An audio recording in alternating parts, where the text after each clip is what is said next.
Հայաստանում ուզում են տպավորություն ստեղծել, որ կա խաղաղություն թե պատերազմ բանավեճ։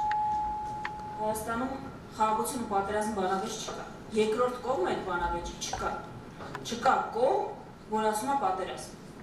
Խնդիրը ստեղ այլ հարց է։ Նախ, առաջինը ինչը պետք է անել, որ ասում ես ոնց պիտի դիմագրավեմ դրան։ ՔՊ-ն 21 թվականին ներկայացրել է պլատֆորմ Հադրութի եւ Շուշիի դեօկուպացիա։ Մնացած քանի դպրոց կսարքեն եւ այլ չեմ ասում։ Հիմա ներկայացնում է պլատֆորմ խաղաղության։ Այն պլատֆորմը արել է, որ ես մեկը անի։ Այն պլատֆորմի քանի տոկոսն արել, որ ես մի պլատֆորմը, խաղաղության պլատֆորմը առաջինը անի։ Առաջինը դիսկրեդիտացնել իրենց պլատֆորմը։ Իրենք ոչինչ չեն արել իրենց խոստումներից, նույնն էլ հիմա ինչ-որ խոստումը տալիս է։ Երկրորդ բանը, Հայաստանը վերջին անգամ, ոչ միայն Հայաստանում չկա որևէ քաղաքական ուժ, որ ասում է պատերազմ։ Հայաստանը վերջին անգամ պատերազմ երբ է սանձազերծել, ընկերներ ջան։ Տիգրան Մեծի ժամանակ երբ ենք մենք պատերազմ ընդհանրապես հայտարարել։ Հայաստանում չկա ուժ, որ ասում է պատերազմ, բայց Հայաստանում կա ուժ ու դաշնակցություն առաջին, որ ասում է, եթե քո վրա հարձակվում են, պիտի պաշտպանվես։ Իսկ ինչ է իրանց առաջարկը։ Այսինքն որ տունդ մտնում են, սպառնում են քեզ մորթը, ինչ պիտի անես, ձեռքերդ վերը բարձրացնես, մենք դա երբեք չենք առաջարկել։ Մենք առաջարկում ենք շատ պարզ պաշտպանվել, ու դա է խաղաղության հիմքը։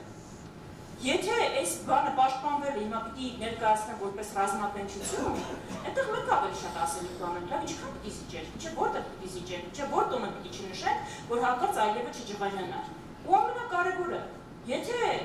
այդ մեր գործողություններից այլևի ջղայնանալը կախված, այսինքն Արցախը տան, որ հանգիստ ապրենք, բա հիմա ինչ գործ ունեն Հայաստանում, Հայաստանի սահմանություն չեն բանում, այսինքն իրանք 7 տարի ապացուցեցին, որ այն քաղաքականությունը, որով իրենք որդեգրել են, դա է բերում պատերազմ հարձակում ու նոր պահանջներ։ Այսինքն դու քո տարիքիցների հետ որ խոսես, կարես ասես, դա փորձել ենք 7 տարի, դա բերել է ավելի վատ վիճակ, քո տունը հիմա չկա,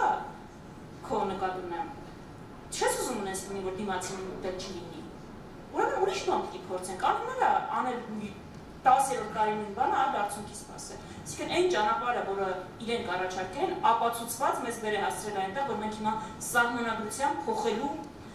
հարկադրանքի տակ ենք։ Եթե շարունակենք, կբերի կհանգեցնի այնտեղ, որտեղ Արցախում ենք, այսինքն գերեզմանային խաղաղության։ Արևմտյան Հայաստանում էլ հիմա խաղաղ, Արցախում էլ խաղաղ է, առանց հայերի։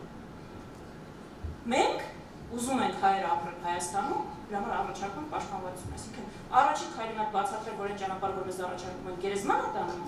երկրորդը, որ եթե այլ արդյունք ենք սպասում, պիտի անենք այն, ինչը, այսինքն ուրիշ բան պիտի անենք, քան մեզ առաջարկում են,